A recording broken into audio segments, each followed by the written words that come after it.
And good evening, I'm Emily Flores. And I'm Glenn Mills, live from the University of Utah, the Church of Jesus Christ of Latter-day Saints Institute of Religion, where the community is coming together today to remember the life of late Senator Orrin Hatch. The senator being remembered as a man who made an improbable run for the U.S. Senate back in the 1970s, turning that into an historic career at both the state and national level. Among those in attendance today, Utah Governor Spencer Cox and First Lady Abby Cox. I had a chance to catch up with them to discuss the senator's life and legacy. Abby, your thoughts on the senator? I think his service was extraordinary, but I look at this family and the support that he was to them, and they to him to be able to serve for that long. It takes an incredible family to be behind him. He was well known as someone who had a bipartisan spirit, was able to reach across the aisle to get things done. In your job, in your position now, what kind of an example does that show to you? Well, he's the high water mark. He is the example. And you heard many times during the service today people lamenting that we need more of that, right? Or hoping that we can get more of that. And so I'm certainly hopeful that while it's the end of an era, I'm hoping there's a rebirth in the form of a Senator Hatch. We need more public servants like him. Your thoughts on the service today and everyone that came out to pay their respects? Well, I think it was indicative of him and the family because it was very diverse. There were all kinds of, from family members to different faith community members to political members, and so I think it was indicative of who he was.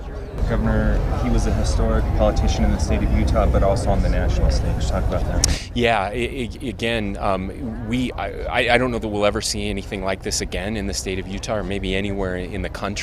Not just the length of service, but what he was able to accomplish. And you heard that before there, today, that there are people who are loud voices, and there are people who are peacemakers and can actually get things done. And he was somebody who was able to get things done, hundreds of pieces of legislation, and again, so many of them that helped people, the average person. And I think that's what I took away too, is he treated everybody as if they were a U.S. senator or a colleague. It didn't matter who you were. He treated you, he elevated you, he cared deeply about those, especially those at the margins. Right after today's funeral services, a motorcade following the procession about 2 hours to the north of Salt Lake City to a small town called Newton. That's in Cache County. It's about 15 minutes outside of Logan. The procession arriving not too long ago at the cemetery. This is actually a live look at the cemetery, the final resting place for Senator Hatch now, where the graveside service is now underway. And we're going to go ahead and take a listen at what's happening there. Okay. Just before we do the music, I wanted to let all of you know that the town and the LDS ward here is graciously opened the church building, which is just straight down the road, for those who need to use the bathroom. And they've actually got cookies and I think some water for us down there. So it'd be nice if everybody went down to the church. They put out a lot of effort for us, and we're very grateful for that. Stephanie? I'm going to play us a pitch.